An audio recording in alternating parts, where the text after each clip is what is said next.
UP conclave की हम शुरुआत कर रहे हैं। बात कर रहे हैं सरकार के 4 साल की। बहुत महत्वपूर्ण है एक एक साल और एक एक पड़ाव। और जब हम अलग अलग विभागों की बात करते हैं तो विभाग के मंत्रियों के लिए तो हर मिनट और हर घंटा कीमती है। आप अपना कीमती समय निकाल कर हमारे बीच आए हैं, इसलिए आपका स्वागत है और धन्यवाद भी है। मैं शुरुआत करना चाहता हूं औद्योगिक विकास विभाग के कामों को लेकर। जब सरकार बनी 2017 में, तब से लेकर इन 4 सालों में वैसे काम तो बहुत सारे हैं।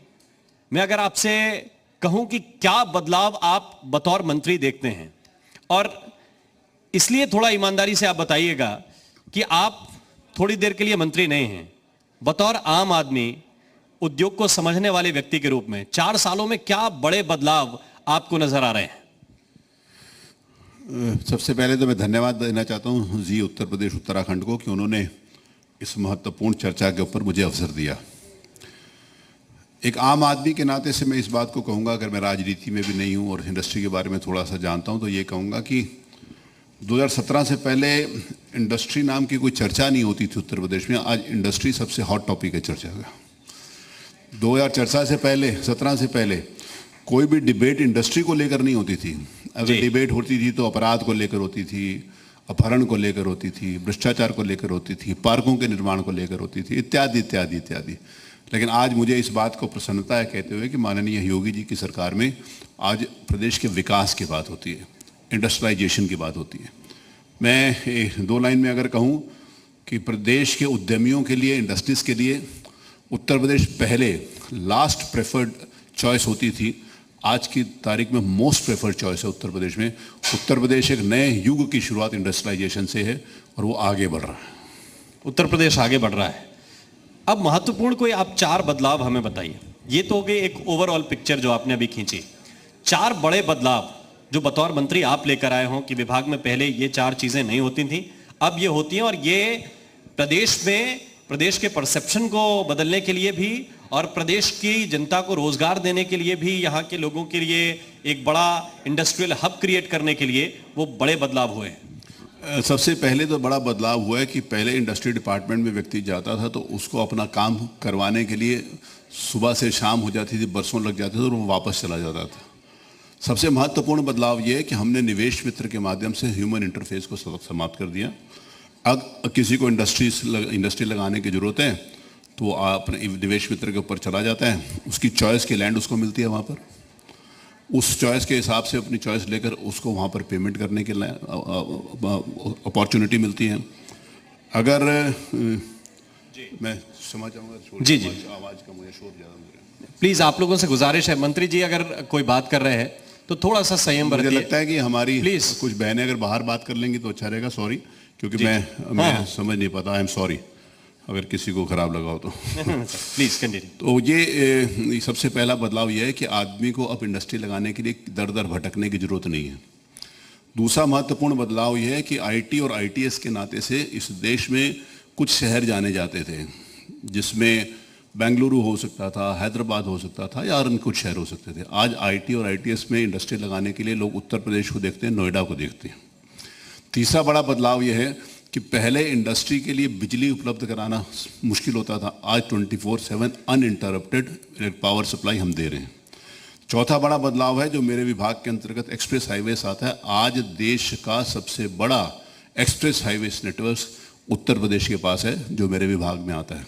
अभी पिछले साल कोविड के पहले, शुरू होने के पहले फरवरी में माननीय प्रधानमंत्री जी ने बुंदेलखंड एक्सप्रेस हाईवे का शिलान्यास किया था। उसके बाद मार्च में कोविड लग गया था। आज की तारीख में हम इस कोविड संकट काल में भी उसके ऊपर 35% हमने उसको काम पूरा कर लिया। आज की डेट में अगर हम उपलब्धियों की बात करें तो चाइना के साथ जिस समय संबंध खराब हुए, चाइना से अगर पहले कोई इंडस्ट्री हटकर अगर हिंदुस्तान में आई सैमसंग डिस्प्ले की यूनिट के नाते से, तो हमारे उत्तर प्रदेश में नोएडा में आई है। आज हम सबसे पहले अगर उपलब्धियों की बात करते हैं तो आज लैंड बैंक को बनाने के लिए, जिसमें हम प्राइवेट इंडस्ट्रियल पार्क की हम लोगों ने घोषणा करी, तो बहुत बड़ी संख्या के अंतर्गत यहाँ बाराबंकी में एक प्राइवेट इंडस्ट्रियल पार्क की हमने मंजूरी दी। ब्रिटानिया कंपनी ने वहाँ पर अपना इंडस्ट्री लगाने के लिए करार कर लिया और मुझे लगता है कि अप्रैल में वो भूमि पूजन कर लेंगे। आज की तारीख में हम अगर इस बात को कहें कि पहले नॉर्थ इंडिया पहले नॉर्थ इंडिया की बात कर रहा हूँ, सिर्फ उत्तर प्रदेश की बात नहीं कर जी। रहा। अगर सबसे बड़ा डेटा सेंटर अगर लगाने की शुरुआत अगर हो गई है तो ग्रेटर नोएडा में हीरानंदानी इसके द्वारा शुरू कर दी गई है, दूसरी ज़मीन अडानी इसके द्वारा ले ली गई है। आज अगर हम सबसे बड़ी बात करें कि इस नाते से कि अगर कोविड काल के अंतर्गत ऑक्सीजन की कमी हुई जी। तो आइनॉक्स नाम की कंपनी ने 4 गुना उसका प्रोडक्शन बढ़ाकर पूरे नॉर्थ इंडिया के लिए लिक्विड ऑक्सीजन की पूर्ति करी।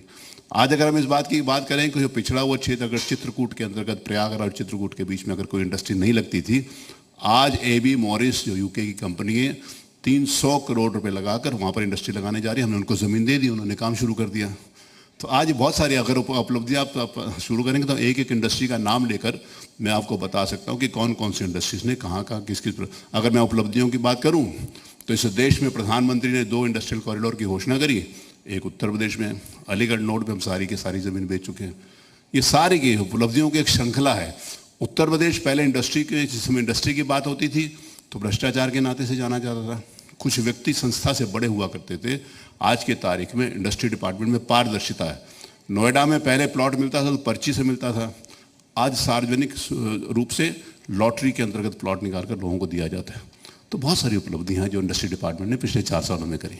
ठीक, एक बड़ा सवाल या एक बड़ी पिक्चर जो खींचने की कोशिश की सरकार ने, वो था इन्वेस्टर समिट के जरिए कि बहुत सी कंपनियों ने, बहुत से बड़े उद्योगपतियों ने, विदेश की कंपनियों ने रुचि दिखाई कि वो उत्तर प्रदेश में आकर निवेश करेंगे, जिसमें से कुछ का नाम आपने अभी गिनाया है। लेकिन विपक्ष के लोग आपसे ये कहते हैं कि आपने 2 ग्राउंड ब्रेकिंग सेरेमनी की, लेकिन निवेश का सही आंकड़ा आप सामने नहीं रखते हैं कि कितना निवेश जमीन पे उतार दिया, सिर्फ कागजों में जनता को उलझाना चाहते हैं। देखिए, पहला इन्वेस्टर समिट उत्तर प्रदेश में 21 और 22 फरवरी 2018 को हुआ था, जिसमें माननीय प्रधानमंत्री जी के उपस्थित थे, हम गौरवान्वित हुए। उसी ने पूरा जिस प्रकार का इन्वेस्टर समिट उत्तर प्रदेश में हुआ था, हमारे मीडिया के मित्रों ने, सारे के सारे इलेक्ट्रॉनिक और प्रिंट मीडिया ने उस देश के उस वास्तविक स्वरूप को दिखाने का प्रयास किया। तो वहाँ से परसेप्शन के चेंज होने की शुरुआत शुरू हुई। हमने 5 महीने के अंदर ही, ये 18 और 19 या 20 और 21 फरवरी की मैं बात कर रहा हूँ, 5 महीने के अंदर ही हमने 29 जुलाई 2018 को हमने पहली ग्राउंड ब्रेकिंग करी। जिनके साथ MOUs करे थे उनके शिलान्यास, भूमि पूजन कह दें, शिलान्यास कह दें, ग्राउंड ब्रेकिंग कह दें, कुछ भी कह दें, हमने पहला किया। इसमें 81 इंडस्ट्रीज़ को हमने चूज़ किया। उन 81 इंडस्ट्रीज़ के हमने एक बुकलेट बनाई, कौन कौन क्या क्या प्रोडक्शन करेगा, कितना इन्वेस्टमेंट होगा, कितना एम्प्लॉयमेंट होगा, सारी की सारी चीज़ें हमने उसमें दी। और दूसरा ग्राउंड ब्रेकिंग हम लोगों ने 28 जुलाई 2019 को किया था, 1 साल के बाद। 29 के 2018, 29 जुलाई और 28 जुलाई 2019 को। और जिस समय ये किया था तब भी मैं तीनों में मैं एक बात रिक्वेस्ट करना चाहता हूँ कि तीनों अवसरों के ऊपर, पहले जिस समय इन्वेस्टर समिट किया था तब, दूसरी बात जब दूसरा अवसर जब पहला ग्राउंड ब्रेकिंग किया था तब, तीसरा अवसर जब दूसरा ग्राउंड ब्रेकिंग किया था तब भी मैं सबके पास गया था, सभी राजनीतिक दलों के नेताओं के पास, माननीय अखिलेश यादव जी के पास गया था, बहुजन समाजवादी पार्टी के नेता के पास भी गया था, लेकिन उनके इंडस्ट्री के संदर्भ में कोई रुचि नहीं थी, उन्होंने मुझसे मिली नहीं थी। कांग्रेस के लीडर्स के साथ भी गया था। तो मैंने उनको कहा था कि पहली ग्राउंड ब्रेकिंग की जो प्रोग्रेस है हम वहाँ पर प्रदर्शित करेंगे, होर्डिंग्स के माध्यम से, उनके वीडियो के माध्यम से हम प्रदर्शित करेंगे। आइए देखिए, सारे माननीय सदस्यों को, विधानसभा के, विधान परिषद को, सारे माननीय सदस्य लोकसभा और राज्यसभा को, किसी भी राजनीतिक दल के, सबको इन्विटेशन भेजा था। दुर्भाग्य से कोई आना ही नहीं चाहता, तो हम उनके घर में जाके इंडस्ट्री तो लगा नहीं सकते। लेकिन फिर मैं वही पूछना चाह रहा हूं कि वो आंकड़ा क्या है, जमीन पे कितना निवेश उतर आया है? देखिए, लगभग 51,000 करोड़ रुपए के जो इंडस्ट्रीज थी उनका कमर्शियल प्रोडक्शन स्टार्ट हो गया। कमर्शियल प्रोडक्शन स्टार्ट हो गया। लगभग इतने की इंडस्ट्रीज अभी प्रोसेस के अंतर्गत हैं, जिसमें बिल्डिंग बन चुकी है, उनके इलेक्ट्रिक मेंटेनेंस के काम हो रहे हैं, उनके मशीनरी के काम हो रहे हैं। कोविड काल के अगर ये 6 महीने खराब ना हुए तो शायद ये भी कमर्शियल प्रोडक्शन के अंतर्गत आ गई होती। और तीसरा, बाकी क्लियरेंसेस दे दिए गए, तीसरे 1 लाख करोड़ रुपए के, लगभग ये 4,28,000 करोड़ था। पहले जो भी MOUs होते हैं पूरे देश और दुनिया भर में, आपको मालूम है कि वो 12 से 15% से ज़्यादा नहीं होते। आज की तारीख में 43% MOUs हैं जो ग्राउंड रियलिटी में टर्न हो गए। केवल इतना ही नहीं, अगर आप आगे पूछोगे तो मैं आगे इस बात को और आगे बढ़ाऊंगा। नहीं, इसके आगे आप मुख्य बात तो यही है कि जितना निवेश आएगा उतना आप रोजगार देंगे, उतना लोगों को फायदा होगा। तो यही बात है, मैं तो इसके आगे भी चलना चाहता हूँ। नहीं तो मैं तो आपको बता रहा हूँ इसके आगे। हाँ जी, 43% आप बता रहे हैं कि निवेश, अगर एमओयू कन्वर्ट हुआ है निवेश में, तो ये वाकई बहुत बड़ी बात है, उत्तर प्रदेश के लिए बहुत अच्छी बात है। अगर नहीं है अगर अगर अगर अगर तो तब वो मैं आपको कहूंगा कि होगा जी। मैं आपको अभी की बात बता रहा हूँ, कोविड काल की बात बता रहा हूँ। 43 है कोविड काल की बात आपको बता रहा हूँ। आपको मालूम होगा, आप लोगों ने भी, सब लोगों ने दिखाया, ठीक है। आइकिया नाम की कंपनी को अभी हमने 15 दिन पहले उन्होंने पूरा एक मुश्त 860 करोड़ रुपया नोएडा में जमा कराया जी। कराया मतलब कराएंगे नहीं, और कराने के बाद उनको जमीन हैंड ओवर कर दिए। 5500 करोड़ रुपए का निवेश वहां पर करने जा रहे हैं, ये आपको बता रहा हूं। अभी मैं कोविड काल के अंतर्गत अगर आपको बात बताऊं तो ये जो सैमसंग डिस्प्ले की मैंने आपको बात बताई, जेवर एयरपोर्ट के पास हमने 850 इंडस्ट्रियल प्लॉट इस एक साल के अंतर्गत अलॉटमेंट करी। 115 प्लॉट टॉयस इंडस्ट्रीज के लिए, जिस समय माननीय प्रधानमंत्री जी ने लगभग आज से 5-6 महीने पहले अपनी मन की बात के अंतर्गत कहा था कि जो टॉयस बाहर से हम लेकर आते हैं, उन्होंने टॉयस के बारे में बहुत अच्छा बोला, बच्चों के लिए भी बोला, उसकी उपयोगिता के बारे में बोला, इंडस्ट्री के बारे में बोला। मैं उसके बाद गया वहाँ पर, मैंने टॉयस इंडस्ट्री के लोगों के साथ मीटिंग करी और 115 प्लॉट, इंडस्ट्रियल प्लॉट हमने उनको आवंटित कर दिए।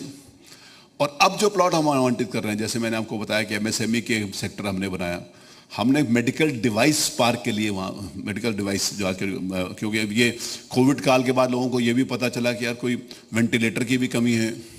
एक पीपी किट नाम शुरू में हम लोगों ने पीपी किट मार्च में सुनना शुरू कि पीपी किट नहीं है इसीलिए नहीं हो रहा, तो पता नहीं लगता था पीपी किट क्या होगी। ये सैनिटाइजर्स तो और मास्क तो लगता था मास्क अगर वहाँ कहीं से आएंगे तब मास्क लगेंगे। आज पीपी किट मैन्युफैक्चरिंग किसी को देखना नहीं पड़ता। कहीं मई जून में हमने अखबार में पढ़ा था कि अमेरिका 100 वेंटिलेटर्स हिंदुस्तान को गिफ्ट कर रहा है, तो लगता था 100 वेंटिलेटर। आज हिंदुस्तान और हिंदुस्तान के अंतर्गत उत्तर प्रदेश सबसे बड़ा वेंटिलेटर्स मैन्युफैक्चरिंग करने का काम कर रहा है और उसके अंतर्गत सबसे लेटेस्ट टेक्नोलॉजी और मेडिकल साइंस के साथ ऐसे कर रहा है।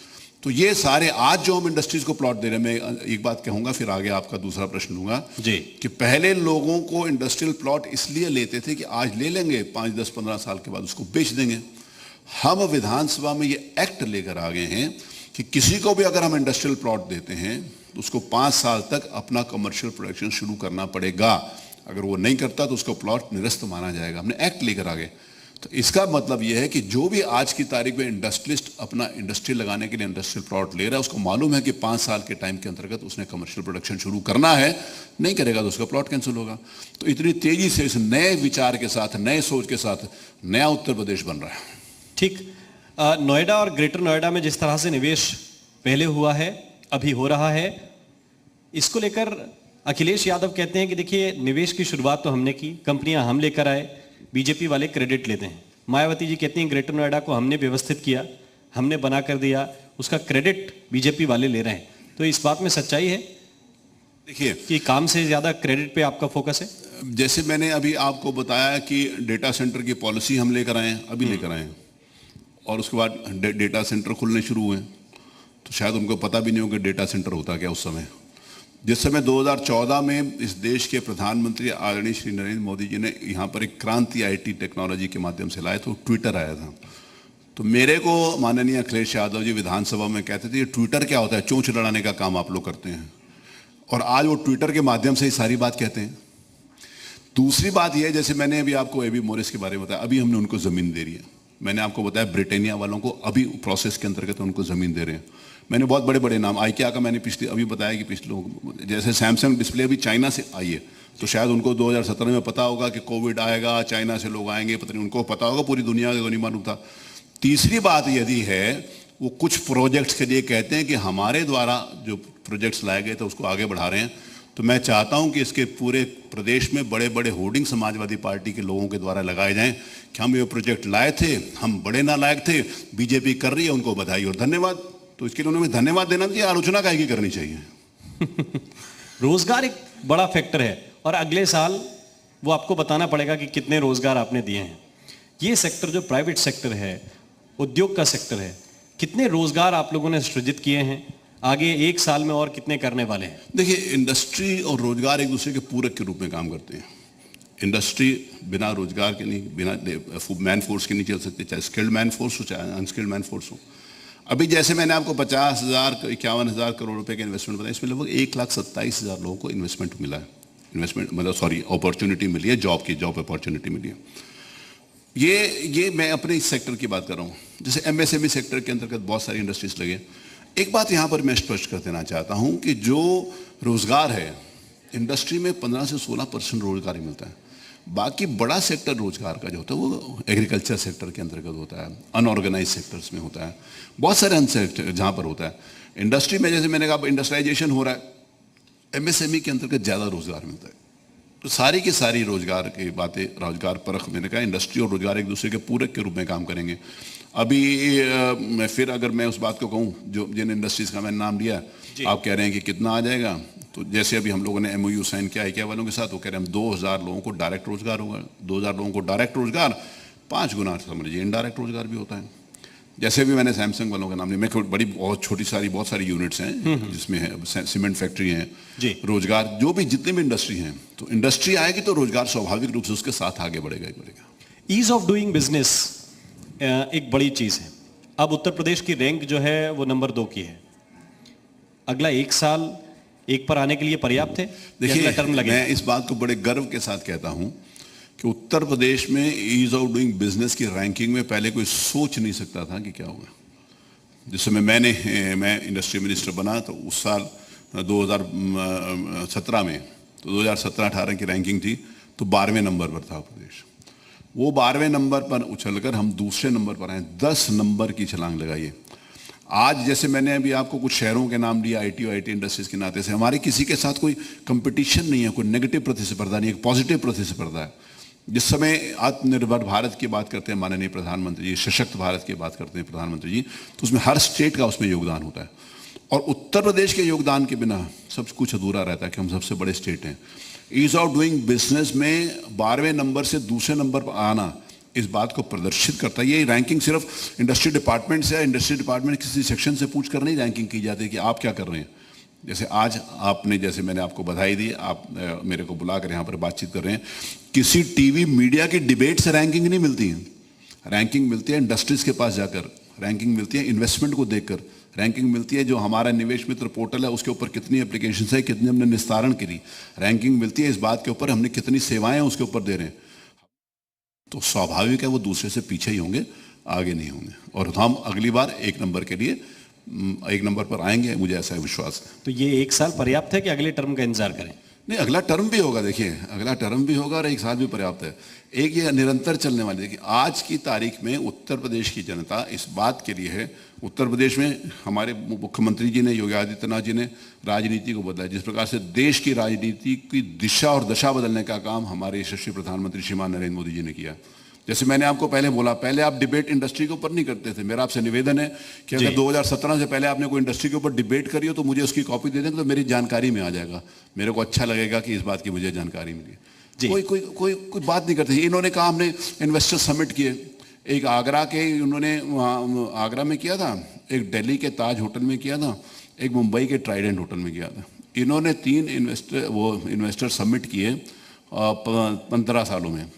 हमने ये से बड़े रोड शोज किए उसी जगह के ऊपर किए। वहाँ पर जब मैं बैंगलोर गया, हैदराबाद गया रोड शो करने के लिए, तो वहाँ लोगों को आश्चर्य कि उन्होंने कहा यूपी वाले भी बैंगलोर और हैदराबाद इंडस्ट्री लेने आ सकते हैं क्या उत्तर प्रदेश, और हम वहाँ से इंडस्ट्री लेकर आए। मैं वहाँ पर गया, वहाँ पर किरण मजूमदार शाह के जो बहुत बड़ी आइकॉन है देश में, मेरे को लगा कि मेरे को उनसे बातचीत करनी चाहिए। अनफॉर्चुनेटली उस दिन उनकी तबीयत ठीक नहीं थी। मैंने कहा मैं आपके पास आऊँ, तो शी वाज सरप्राइज। उन्होंने कहा यूपी का मिनिस्टर यहाँ आकर हमारे पास भी आ सकता है बात करने के लिए। तो ये बहुत बड़ा चेंज है। लोगों को विश्वास है आज उत्तर प्रदेश में कि अब उत्तर प्रदेश में हम इंडस्ट्री लगाएंगे तो हमारे को, मैंने एक बात कही थी उत्तर प्रदेश में इंडस्ट्री लगाने के लिए, अगर आज आदमी आता है तो हम उसका सहयोग करते हैं, हम उसके साथ समन्वय स्थापित करते हैं, हम उसको संसाधन भी देते हैं, हम उसकी सुरक्षा भी करते हैं, और उन पॉलिसीज़ के अंतर्गत उसकी समृद्धि भी की कामना करते हैं। पहले समृद्धि सरकार और सरकार में बैठे हुए लोगों की होती थी, आज प्रदेश की जनता की समृद्धि है और इंडस्ट्रीज की समृद्धि है। कनेक्टिविटी बहुत महत्वपूर्ण है आपके विस्तार के लिए, उद्योगों के। एक्सप्रेस वे के जो निर्माण हो रहे हैं अखिलेश यादव कहते हैं कि हम तो 2-2.5 साल में एक एक्सप्रेसवे बना के दे दिया था। तो क्या वो रफ्तार है? क्योंकि अभी भी बहुत से निर्माण कार्य हैं जो अधूरे हैं। नहीं, मैंने आपको अभी बताया ना कि मैंने आपको बताया कि फरवरी 2020 में माननीय प्रधानमंत्री जी ने बुंदेलखंड एक्सप्रेसवे का शिलान्यास रखा चित्रकूट में, और कोविड काल में ही हमने उसको 35% बना लिया। कोविड में जिस समय सारी दुनिया ठहर सी गई थी, उस समय भी हमारा एक्सप्रेसवे की तेजी से चल रहा था। एक्सप्रेसवे जो उन्होंने कहा बना दिए, जो उन्होंने, देखिए मैं ये बात यहाँ पर स्पष्ट रूप से कहना चाहता हूँ, प्रमाण के साथ कहना चाहता हूँ कि पूर्वांचल एक्सप्रेसवे 33% इन्होंने ज़मीन एक्वायर करी थी और उसका टेंडर कर दिया था। टेंडर की प्रक्रिया तब तक नहीं हो सकती जब तक 90% लैंड एक्वायर्ड ना हो। गलत है जी। टेंडर इसलिए नहीं किया था कि एक्सप्रेसवे बनना है, टेंडर इसलिए किया था कि वो टेंडर के माध्यम से अपना लाभ सिद्ध कर सकें। हमने उस सारी प्रक्रिया को निरस्त करके जो नियम के हिसाब से उसको, आज पूर्वांचल एक्सप्रेसवे बनकर तैयार है। कुछ ही महीने के अंतर्गत हम उसके ऊपर अपना ट्रैफिक शुरू कर देंगे। पूर्वांचल एक्सप्रेसवे क्या, गोरखपुर लिंक एक्सप्रेसवे बन गया, बलिया लिंक एक्सप्रेसवे बन गया। ये सारे के सारे आज आज उत्तर प्रदेश गंगा एक्सप्रेसवे की बात बताना चाहता हूँ। मेरठ से लेकर इस देश का सबसे बड़ा 600 किलोमीटर का एक्सप्रेसवे, मेरठ से लेकर प्रयागराज तक, अभी हमने उसके ऊपर लैंड एक्विजिशन शुरू कर दिया है। जून जुलाई में मैंने आपको बोला टेंडर आज भी कर सकते हैं जैसे पिछली सरकार ने कर दिया, लेकिन नहीं, हम नियम के हिसाब से चलते हैं। जून तक हमारा 90% से ज़्यादा उसके ऊपर लैंड एक्विजिशन हो जाएगा। जून जुलाई में हम उसको सिविल कामों के लिए टेंडर फ्लोट कर देंगे। आज उत्तर प्रदेश एक पारदर्शी तरीके से गुणवत्ता के साथ काम हो रहा है। पहले इंडस्ट्री की बात होती थी तो 2 लोगों का इंडिविजुअल इंटरेस्ट होता था। ये तो स्वाभाविक है, इंडस्ट्रीज का होगा ही होगा, क्योंकि इंडस्ट्री लगाने आ रहा है, पैसा अपना लगाएगा तो इंडस्ट्री है। दूसरा इंटरेस्ट जो अक्रॉस द टेबल बैठा हुआ करता था, चाहे उस सरकार के अधिकारी हो, चाहे उस सरकार के पॉलिटिशियंस हो, वो कहते भाई आपका क्या इंटरेस्ट है जो इंडस्ट्री लगाने का? हमारा इंटरेस्ट है, हम इंडस्ट्री लगाएंगे। तो वो कहते मेरा क्या इंटरेस्ट है कि आपके इंटरेस्ट को पूरा करें। आज 2 इंडिविजुअल का इंटरेस्ट नहीं है, आज प्रदेश में नौजवानों के रोजगार का इंटरेस्ट है, आज प्रदेश के रेवेन्यू का इंटरेस्ट है, आज प्रदेश की जीडीपी का इंटरेस्ट है, प्रदेश की समृद्धि का इंटरेस्ट है। आज इस इंटरेस्ट के साथ जिस समय इंडस्ट्री लगती है तब लोग उत्तर प्रदेश की तरफ आते हैं, और जो आज हमें दिख रहा है, हम आएंगे नहीं, आ रहे हैं और आ गए हैं। ऊर्जा मंत्री जी हमारे साथ आ गए। आपके विभाग के लिए जो बिजली की सप्लाई है वो श्रीकांत जी जिस तरह से देंगे उतना तेजी से बढ़ेगा, तो करंट कहां कहां जाएगा उस पर भी बात करेंगे ऊर्जा मंत्री जी के साथ। बहुत बहुत स्वागत है श्रीकांत जी आपका। लेकिन हाँ, मैंने आपको पहले बताया जी मेरी, आप जिस समय आपने मुझसे पूछा शुरुआत में मैंने आपको शुरुआत में बताया कि इस साल तक, अगले साल तक 24/7 गांव तक भी बिजली देंगे। आप सर जहां से आते हैं कानपुर से, एक वक्त बीच में आया कि बहुत से उद्योगों ने वहां से पलायन किया, और आप तो सदन में लगभग 30 साल, अगर मैं गलत नहीं हूँ, 30 साल हो गए, लगभग 30 साल आपको विधानसभा में हो गए वहां के प्रतिनिधि के रूप में, तो अप्स एंड डाउन्स आपने देखे हैं कानपुर के। अब कानपुर की पहचान लेदर में, कि लेदर के सेक्टर में बहुत काम कानपुर में हुआ है, वहाँ के जूते बड़े प्रसिद्ध हैं, तो लेदर हब कानपुर एक तरह से और बेहतरीन डेवलप हो और अच्छी तरह से वहाँ पे काम हो, क्या विशेष हो रहा है उस सेक्टर के लिए? क्योंकि हम दिल्ली की बात करते हैं, नोएडा की बात करते हैं, ग्रेटर नोएडा की बात कर लेते हैं, लेकिन ऐसे जैसे कानपुर है या उसके थोड़ा सा और नीचे चले जाएं, वहाँ पे उद्योगों की क्या स्थिति है? मैंने आपको बताया कि हम चित्रकूट के पास, मैंने बताया एबी मॉरिस को हम लोगों ने ईस्ट बनाने के लिए 70 एकड़ लैंड दी और दे दिए, लगभग 300 करोड़ रुपए का इन्वेस्टमेंट है।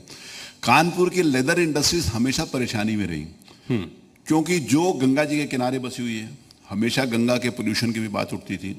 आज की तारीख में देश के यशस्वी प्रधानमंत्री जिस समय नमामि गंगे प्रोजेक्ट लेकर आए, तो इस बात के लिए तय हुआ कि यार इसका वो सारे के सारे समाधान होना चाहिए, एफ्लुएंट गंगा जी में नहीं जाना चाहिए। आज की तारीख में जाजमऊ की इंडस्ट्रीज को इस बात की हिदायत दे दी गई कि गंगा में एफ्लुएंट नहीं जाएगा, लेकिन नई टेक्नोलॉजी से उनको अपना effluent treatment, primary treatment plant लगाना पड़ेगा। एफ्लुएंट ट्रीटमेंट प्लांट के लिए लगभग 500 करोड़ रुपए का हम दूसरा एफ्लुएंट ट्रीटमेंट प्लांट लगा रहे हैं।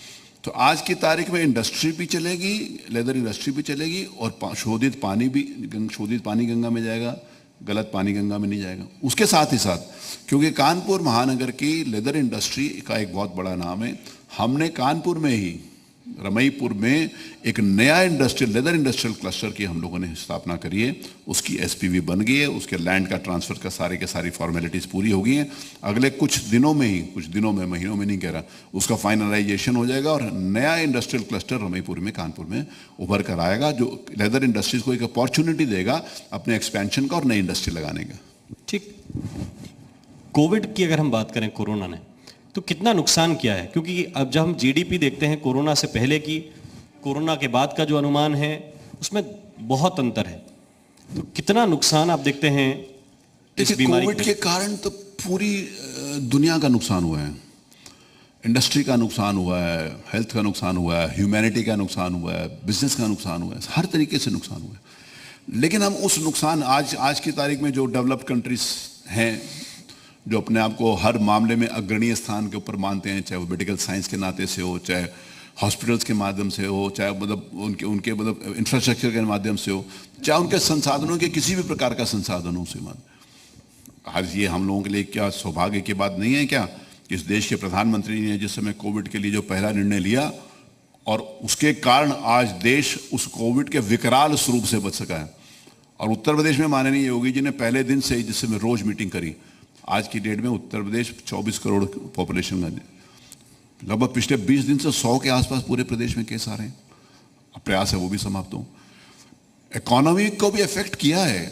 जैसे एक्सपोर्ट होता था, मैं आपको लेदर एक्सपोर्ट की बात बता रहा हूँ, लेदर एक्सपोर्ट कानपुर से बहुत होता था, लेकिन जिस समय यूरोप के सारे कंट्रीज बंद हैं, आज की तारीख में भी बहुत जगह पर लॉकडाउन लगा हुआ है, अमेरिका पूरा विकराल स्वरूप के अंतर्गत गुजर रहा है, बहुत सारे कनाडा हो गया, जितने भी कंट्रीज थे, अब वहाँ पर जब वो बंद है तो स्वाभाविक रूप से एक्सपोर्ट उसका कम हुआ है। लेकिन अब फिर धीरे धीरे जैसे जैसे नॉर्मलसी की तरफ आ रहे हैं, लेकिन हमारे देश की इंडस्ट्री ने, हमारे देश का जो उपभोक्ता है, जितनी तेज़ी से हमारे देश में और हमारे प्रदेश में इकोनॉमी ने रिवाइव किया है। मैं इंडस्ट्रीज के साथ जिस समय कोविड का काल चल रहा था तो मेरा उनसे इंटरेक्शन वर्चुअली होता था, तो मुझे एक इंडस्ट्रीज ने बोला कि we don't think that we will go back to the same position as we had pre COVID. तो मैंने उसको कहा, मैंने कहा नहीं, we don't have to go on negative note. मैंने कहा हमारे को हमेशा आत्मविश्वास के साथ आगे बढ़ना चाहिए। मैंने कहा इस बात को मैं मानता हूँ कि 2020 सर्वाइवल का देश होगा, क्योंकि इंडस्ट्री सर्वाइव करने की जरूरत है। बंद हो गया था, सब कुछ सिस्टम बंद हो गया था, आम उपभोक्ता घर से निकल नहीं रहा था, 2 महीने से ज़्यादा पूरी तरीके से लॉकडाउन था। उपभोक्ता नहीं निकलेगा, दुकान नहीं खुलेगा, प्रोडक्ट नहीं आएगा, इंडस्ट्री बंद हो जाएगी। इंडस्ट्री के पास भी लेबर नहीं आएगा तो इंडस्ट्री, सारी की सारी चीज़ें। तो मैंने कहा था कि 2020 सर्वाइवल का टाइम होगा, 2021 रिवाइवल का टाइम होगा और 2022 प्रोग्रेस का टाइम होगा। मुझे आज इस बात को कहते हुए प्रसन्नता होती है कि 2021 आज प्रोग्रेस का टाइम है। हम सर्वाइवल से रिवाइव करके प्रगति की ओर आगे बढ़े हैं। सर्वाइवल से रिवाइवल की तरफ आ गए हैं, अब प्रगति की ओर आगे बढ़ रहे हैं। तो प्रगति पर ही आपका जनता मूल्यांकन करेगी।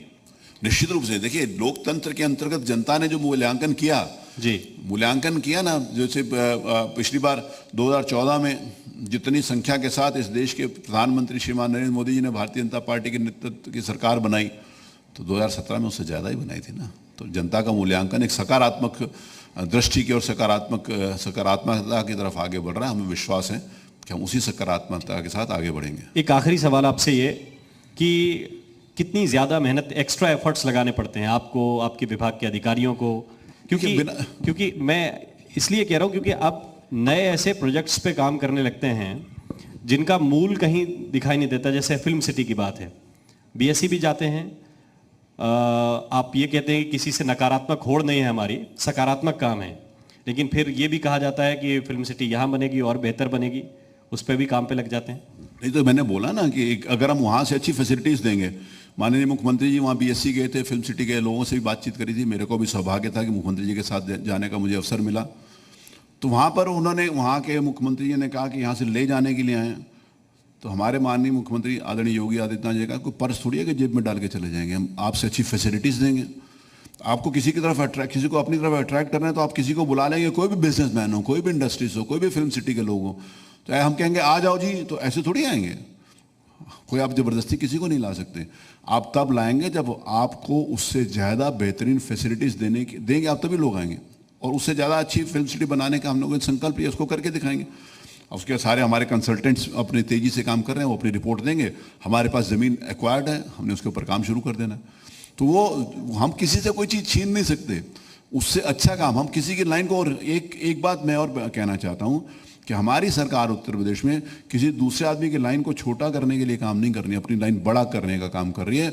हम अच्छा काम करेंगे, अपनी लाइन को बड़ा करेंगे, और जिस समय प्रगति की तरफ बढ़ना है तो फिर थकावट लगती नहीं है हम लोगों को, और काम करने का जो जज्बा है वो ज़्यादा काम करने का एक अवसर देता है हमारे। बहुत बहुत शुक्रिया मंत्री जी, बहुत बहुत धन्यवाद आपका इस चर्चा में शरीक होने के लिए बहुत बहुत शुक्रिया।